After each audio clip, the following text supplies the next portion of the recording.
Hi, my name is Anna Pollard, and this is chapter 10.2, the cell cycle. So, the introduction. Basically, the cell cycle is the process of how a cell divides. It starts with an adult cell and it splits into two daughter cells.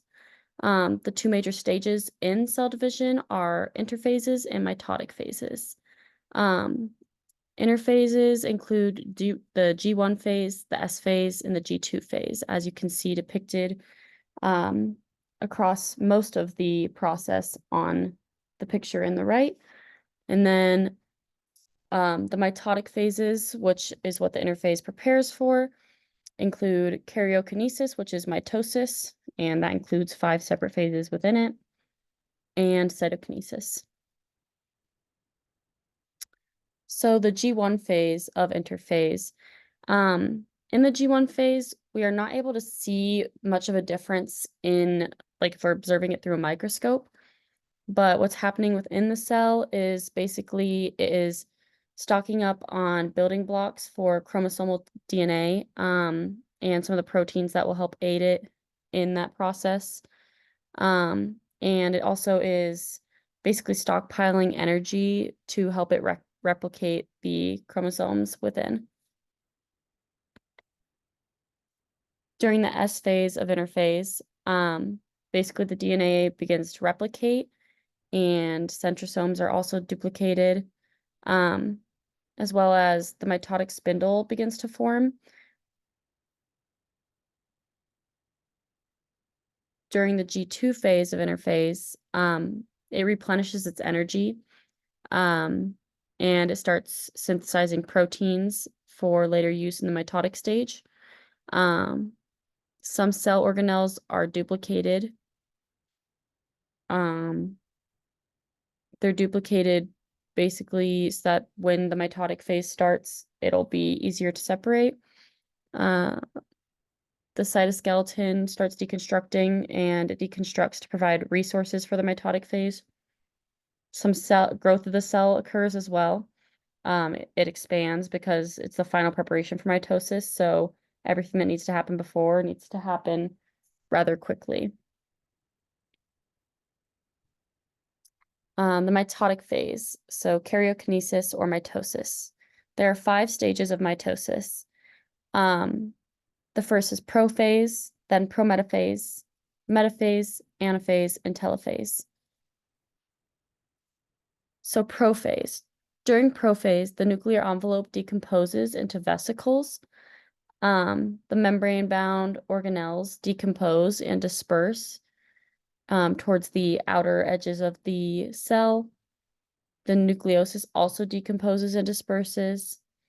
The centrosomes move to opposite sides of the cell, and microtubules help separate centrosomes the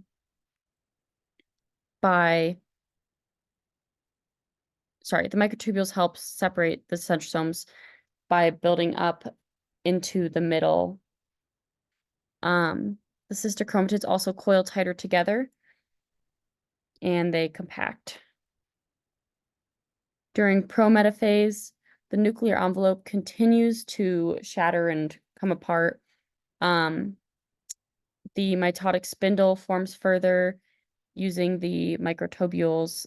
It kind of starts from the edges at the equatorial plate and comes up and down. The chromosomes pack in even tighter.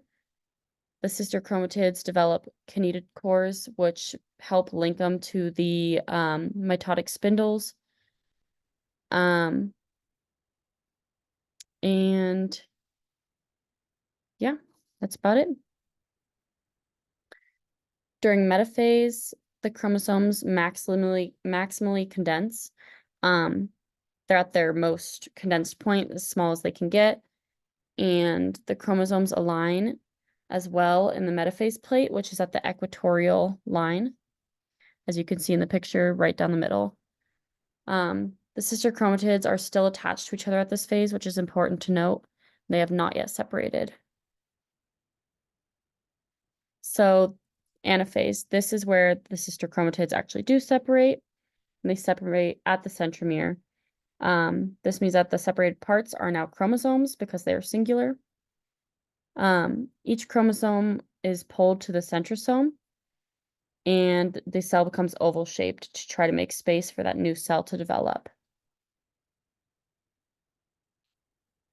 Telophase.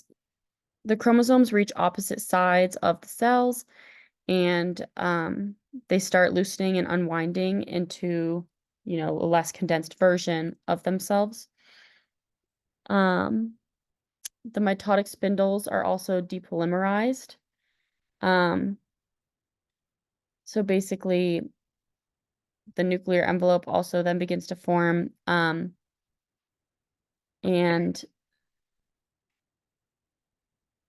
the nucleosomes appear somewhere within the cell, within the area of where the nuclear product should be.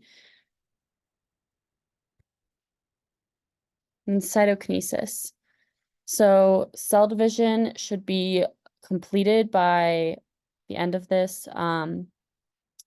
In animal cells, though, it actually starts during anaphase, which is kind of, well, in most cases it starts in anaphase. Actin filaments at the equator of the cell, they build up across the middle and at the equator, and they create a fissure, which is called the cleavage furrow. And you can see that in the last picture, how it's kind of pushing together to separate the cell. In plant cells, microtubules form phragmoplast, and vesicles fuse towards cell walls, forming cell plate. Cell plate basically has the same purpose, just different means to get to that end goal.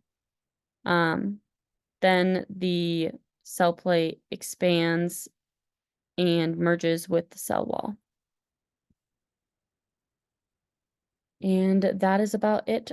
The only other thing to mention is that there's one other phase that's not really technically a part of the process of cell division. It's kind of a before and after point, which is the G0 phase.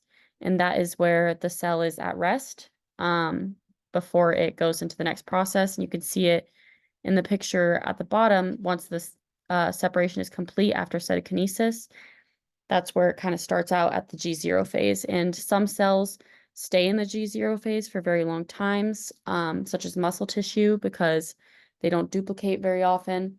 Other cells go straight into duplicating again. So thank you so much for your time, and I hope you guys have a wonderful evening.